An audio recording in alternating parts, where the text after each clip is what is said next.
যেহেতু শাওন মাহৰ প্ৰথম দিন যেহেতু আজি বলবমক সকলো ভক্তই তেখেতৰ পূজা অৰ্চনা কৰে।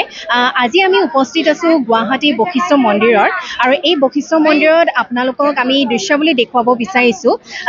আমাৰ কেমেৰা পাৰ্চনে দেখুৱাব ইয়াৰে সামগ্ৰিক পৰিৱেশ খুব সুন্দৰভাৱে বহুতখিনি ভক্ত অসমৰ বিভিন্ন প্ৰান্তৰ পৰা ভক্তসমূহ ইয়াতে সমবেত হৈছে। আপোনালোকক সেই দৃশ্য আমি দেখুৱাই আছোঁ যে বহুখিনি ভক্তগণ আহিছে।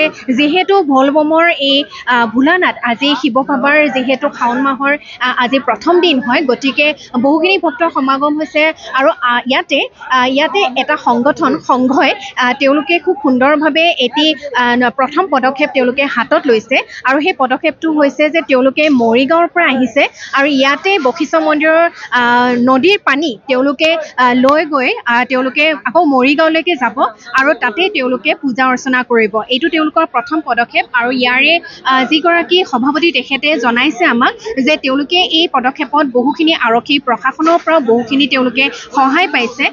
যিহেতু হাজাৰ হাজাৰ ভক্ত মৰিগাঁৱৰ পৰা ইয়াতে সমবেত হৈছে আৰু তেওঁলোকে বশিষ্ঠ মন্দিৰৰ যিটো নদীৰ পানী হয় সেই পানীটো তেওঁলোকে লৈ গৈ তেওঁলোকে আকৌ মৰিগাঁৱৰ মন্দিৰতে তেওঁলোকে সেই পানীৰে তেওঁলোকে পূজা অৰ্চনা কৰিব আৰু শাওন মাহৰ প্ৰত্যেকটো সোমবাৰে সকলো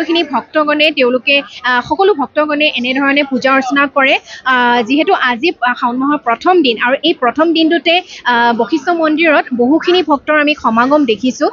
গতিকে NDSৰ পৰা আপোনালোকক সকলো ভক্তকে আমি ইয়াৰে আপোনালোকক অলপ দৃশ্যাৱলী দেখুৱাব অলপমান আমি চেষ্টা কৰিছোঁ।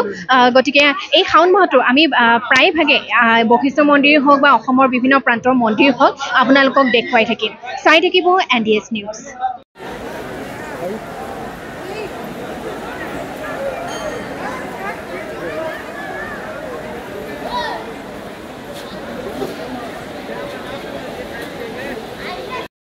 মানুহ গোটেই ৰাস্তাত আছে, আপোনালোকে চিন্তা কৰিব নালাগে। দৌৰি নাযাব, লাহে লাহে যাব, আৰামত খোজকাঢ়ি যাব।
Operasi kan